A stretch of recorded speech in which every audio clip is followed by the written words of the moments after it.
Good afternoon and welcome back to Voices and Views. My name is Tom Helverson, and with me in the studio today I have Laura McElhinney, volunteer coordinator with the Great Falls Animal Shelter. Good afternoon, Laura. Hello. And we are here to talk about dogs and cats, that type of thing. Now I understand. Maybe first let's cover, because I went down to the animal shelter and I noticed they have new hours, so maybe we'll start there, please. Right. Yeah, we do have new hours. Our hours are the office hours are Monday through Friday, 10 to 5, with kennel viewing and adoptions from 11 to 4:30. And then Thursday's a little bit different. The office hours are the same, but kennel viewing is 2 to 4:30. And then Saturday is 10 to 2 is the office hours, and viewing and adoption is 11 to 1:30. And I know there's been some people kind of wondering why we're closing so early on a Saturday. The main reason is we were not able to complete adoptions later on in the day on Saturday because the majority of the vets in town are closed. And in order to complete the adoption process, we have to verify that your current animal is current on their rabies vaccination. And unless you brought your own paperwork in, we would call the veterinarians, and we just found more and more that we were unable to approve adoption applications. So it made the city staff sitting there during the day really not efficient. So that was kind of one of the reasons behind changing the hours. Okay, now there's another change down there. I believe when you used to come in and adopt a pet, it might run $80, or depending if it's a cat or a dog. But you've raised those rates, haven't you? Right. We do have new fees that was just was approved by the commission on January 21st. Our new adoption fees will actually go into effect February 1st, Saturday, February 1st. We just got done doing a fabulous adoption promotion. It was called Change a Pet's Life, and we had over 20 cats adopted, over 10 dogs adopted, and it only left us with Nellie, our little resident pit bull, and a bunch of senior dogs still looking for homes, and really needing to find those people who want to see the senior pets live in a home for the rest of their days or the few years they have left, and not spend the rest of their life in a shelter. And then we do have some more cats available as well. So it's a great promotion. So then, like I said, starting February 1st will be our new fee. And when you first look at it, $140 for a dog at the shelter, it might sound like a lot, especially compared to what you might see the number was. But let me explain to you what you are getting. And we are actually very excited about this new fee. So I just want to kind of give you a little comparison. For an adopted dog at our shelter, you're going to pay $140 out the door. What that includes is the rabies vaccination, the distemper parvo, the bordetella, a dewormer, the spay and neuter, a free microchip that you will be registered for life, and a free name tag. If you were to, say, purchase a dog and have all of that same benefits there, the shots, the microchip, the spay neuter, the name tag. Well, let's say even you found a free puppy. Let's not even say you buy one. Let's say you found a free puppy, and getting all of those other benefits, you're still looking at $210 to $365. There's no such thing as a free puppy or a free kitten. You are still looking at that $210 to $365. Whereas adopting from the shelter, it's only $140, and you are saving a life on top of it. And then kind of moving that over to a cat, that's even a better deal. Right now, the adoption fees for the cats will be $50. And again, like I just said, a free cat is not free. You'll still be spending $210 to $365 if you pick one off the street, whereas if you adopt it from our shelter, you're spending $50, and you get the rabies, the feline distemper, dewormer, feline leukemia testing, spay neuter, microchip, name tag. It's a huge, huge package. Another benefit I noticed is the fact that the animal be spayed or neutered Correct. prior to them adopting. Prior to you adopting, no more having to fiddle with the spay-neuter certificates and going to the vet and having to get money back and all of that.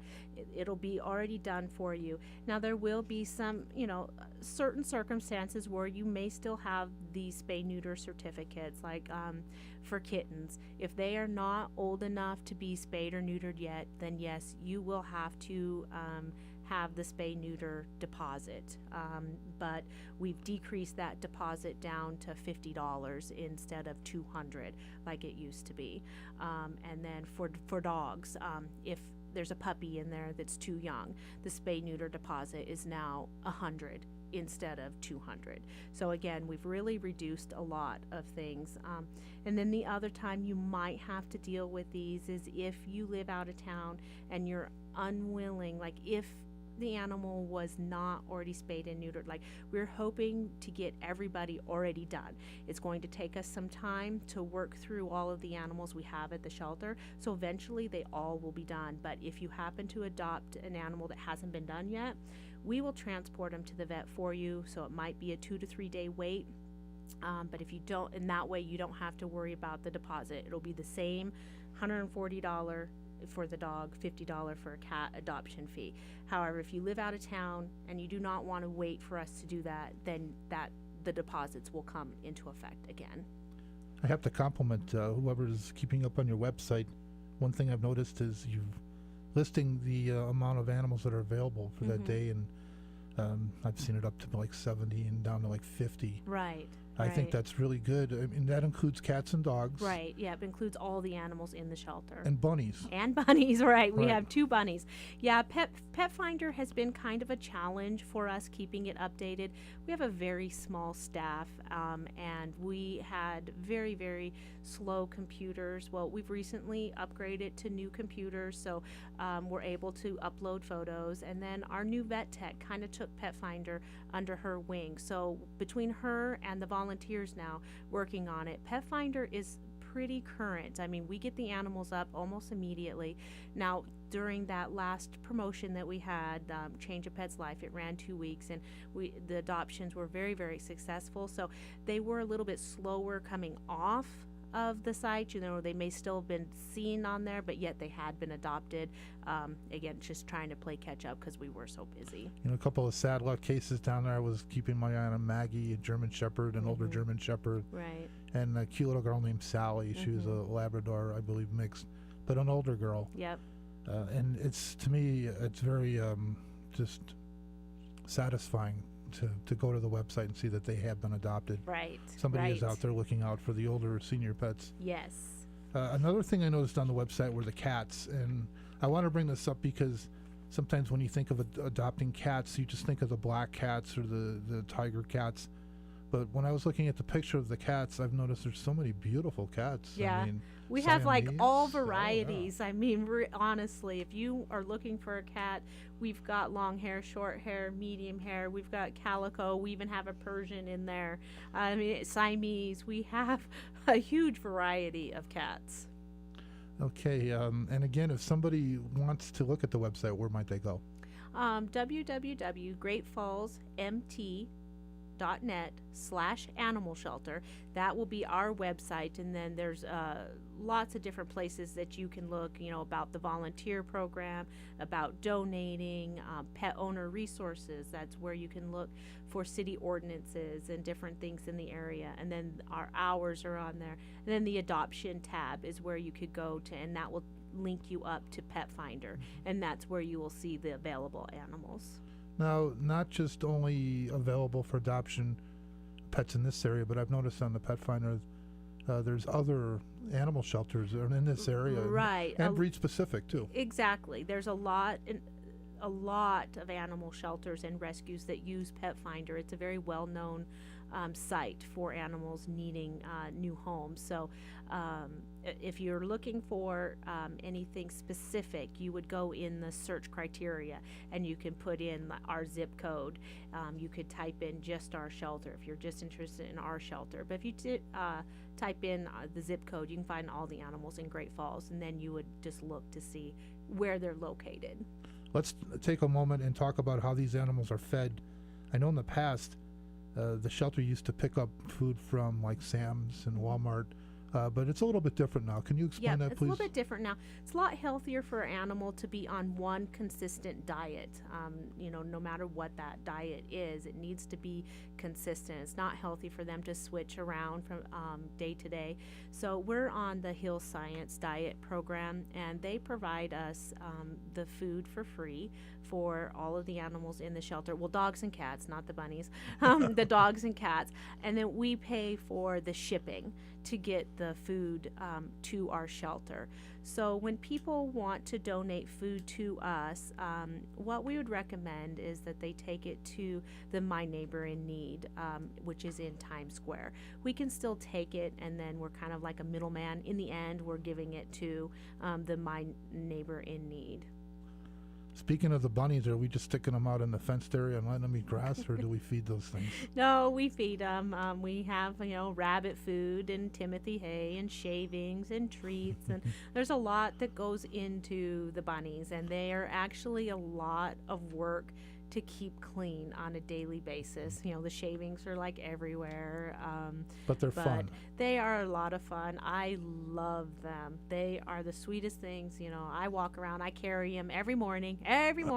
I'm carrying them around the shelter while the girls are cleaning their cage. They're very, very friendly, but they do need their home. Again, kind of like same thing that happens with the dogs and cats, sitting in a cage, 24/7. It will get to anybody. So they really need to find a home.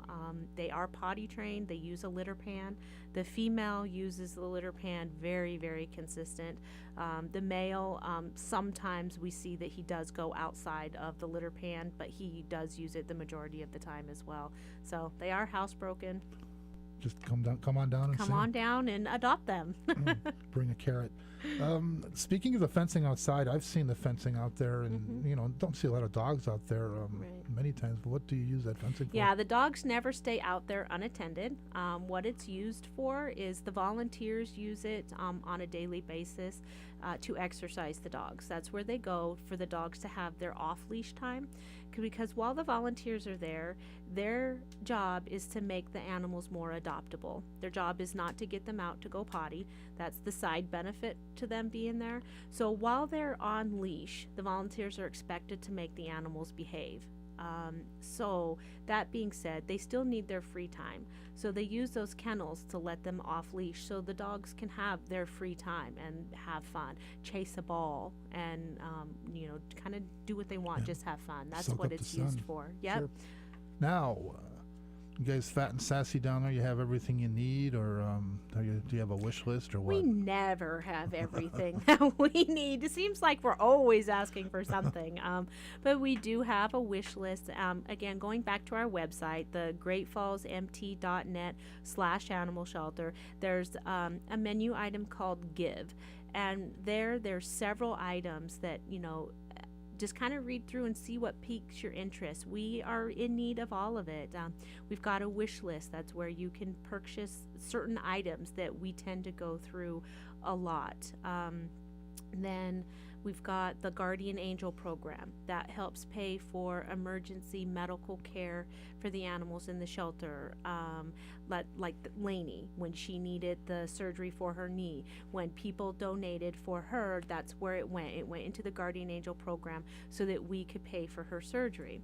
And it also will pay for spay neuters. And then we have the adoption fund, which that helps us do these promotions that we've been doing kind of every couple months or something. When we just did the Change a Pet's Life, the adoption fund will help offset some of the costs for doing those promotions. And then we have the Hug Project, which that's the Help Us Grow project, and that's where we're trying to do a building expansion. First phase will be a cattery, so the cats will be in one specific area. They'll all be separate, like we'll have the triage and isolation in general, and we'll have a visitation room. That's something that's very new. People have no place to go if they want to look at a potential adoptee. So that's our first phase, and then we'll be looking at getting our office area up to ADA code so that will be wheelchair accessible, the restrooms, and people can adopt. And then the third phase will be the dog area. We're just looking at expanding that so that we can have an actual quarantine area for the dogs in case we get bite cases in, grooming area, and another visitation area for people looking to adopt. Are we in the planning stage, or have we broken ground on any of this? We have not broken ground on anything. We're in the planning stages. We do have the drawings. I believe we're having blueprints drawn up right now. I think that's where we're at the moment. So we still need funds continuing to come in, because that's, in the three different phases, we'll be doing fundraising and stuff like that to help us with the different phases. And speaking of fundraising, I think you have a big event coming up in March. Yeah. What's it all about? It's called Murder Among the Mateys, and that is March 1st. It'll be at the Eagles Lodge from 6 to 9 p.m. And this will be our second time doing a murder mystery event. You want to purchase your characters before the event, because this is one of those things that you really can't buy a character the night of, because you need to know how you're supposed to dress, what kinds of questions you're going to be asking and stuff like that. And if you've never attended a murder mystery, it's a lot of fun. Even like I'm very much of an introvert, but even myself, I could see how it's fun, and you can easily do it. Even if you're an introvert, if you're an extrovert, anybody can be involved in this, because you get a little profile that tells you what character you are, gives you suggestions on how to dress, and then you get objectives, and it tells you exactly what person you should be talking to. So it's really just mingling, but you don't have to just go up to a random person and try to make small talk. You know what you are supposed to be asking this person, and then in the end, everybody's trying to figure out who committed the fictitious murder. And then there's also light hors d'oeuvres and beverages there. A silent auction will be there to help us raise funds, and a no-host bar will be available as well. No host bar, that just means free liquor? It's not free liquor, no. No, we're not involved in the liquor at all. No, the Eagles Lodge, basically where we're at, you would just kind of walk across basically their dance floor and go to their bar, and you can purchase the liquor there if you needed. Now I want to go back to the storyline. Do we have a storyline this year? Yeah, it's pirate theme, and it will be at the baseline will be all the pirates are coming in from sea and going to the inn, and just basically having a shindig at the Salty Sea Dog, which is the inn's name. And so there's pirates there. There's the governor is there. Inn patrons, serving wenches, pirates, sailors. We have lots of different parts available, and we have like parts where you're like a main character, where it's very dependent, where you have to be there and you have to participate fully. Or if you're a little bit more uncomfortable, you want to kind of set back a little bit, then you can buy one of the other parts, like just like a pirate part or a sailor part. So you're still participating. You still need to try to figure out who the murderer is, but if you get a little leery and you just kind of want to sit back and watch, that's okay too.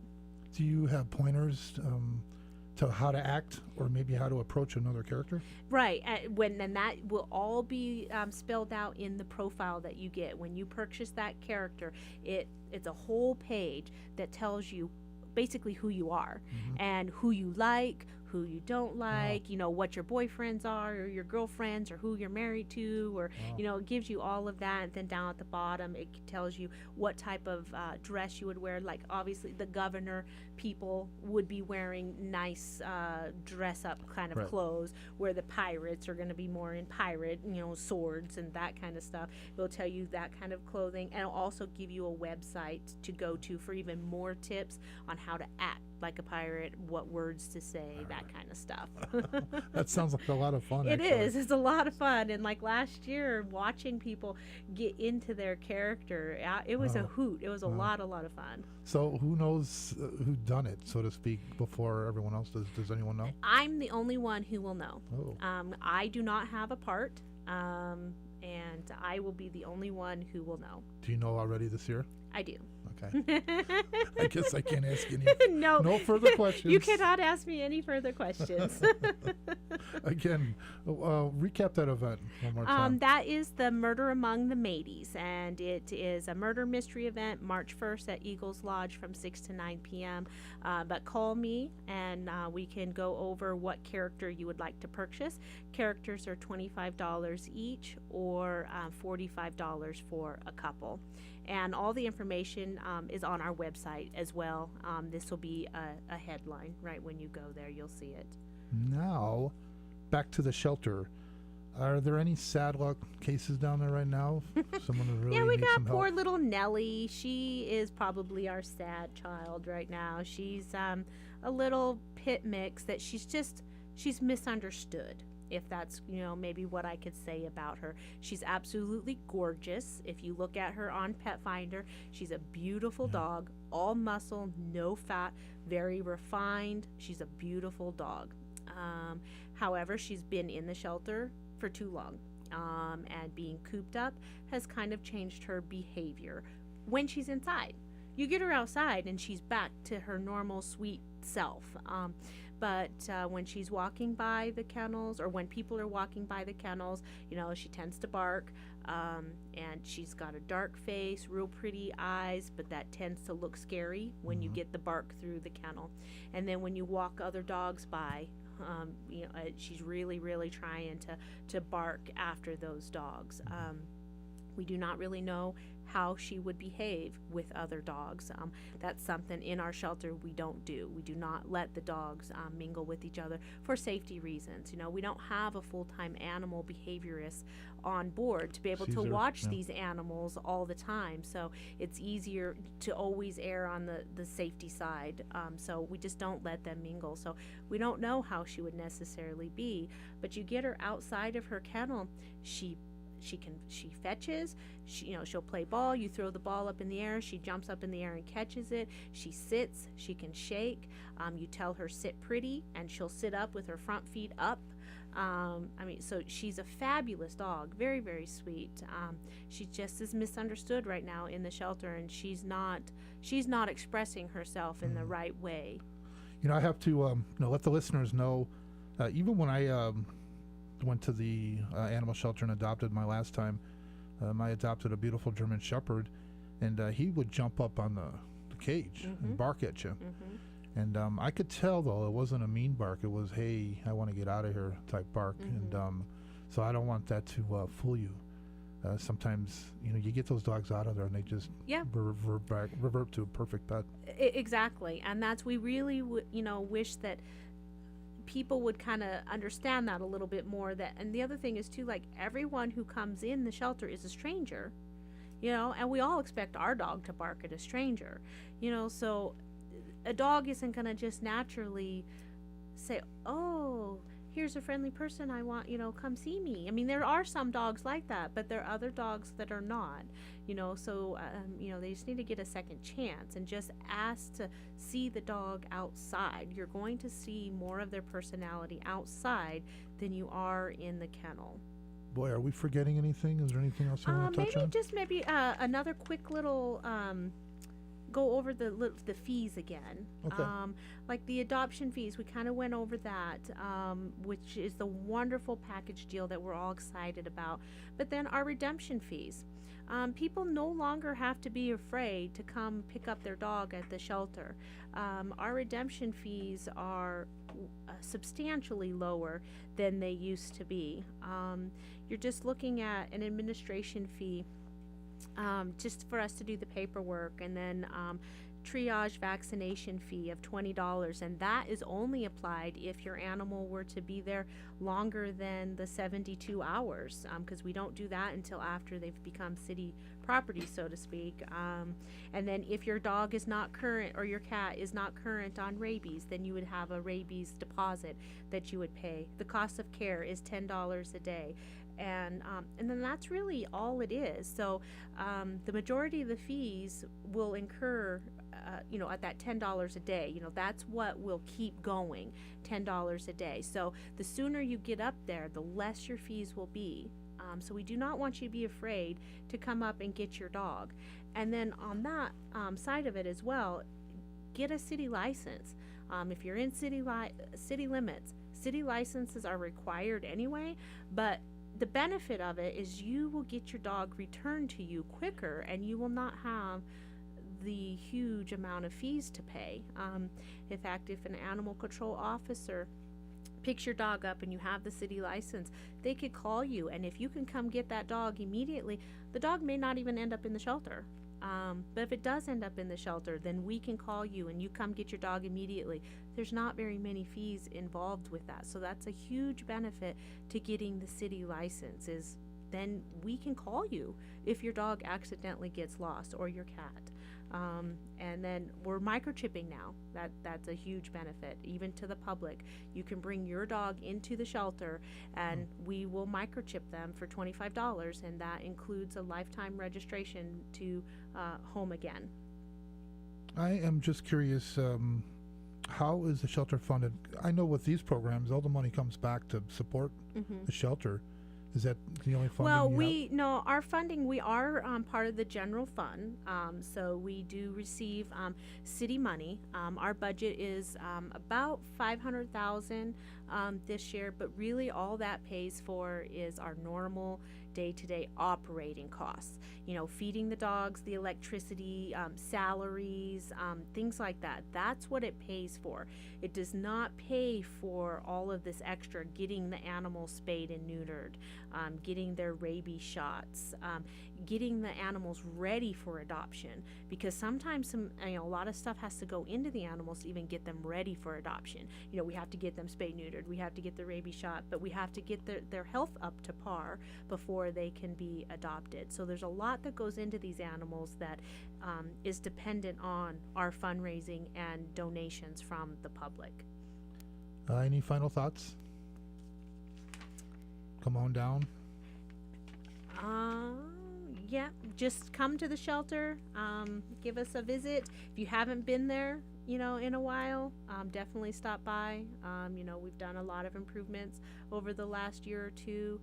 We're looking to make more, and we're very excited about our new fee structure, and I just hope everyone is too, and doesn't get caught up on that lump dollar. Really look at what you get for the money, and it's a great deal, and you're helping save lives in the meantime.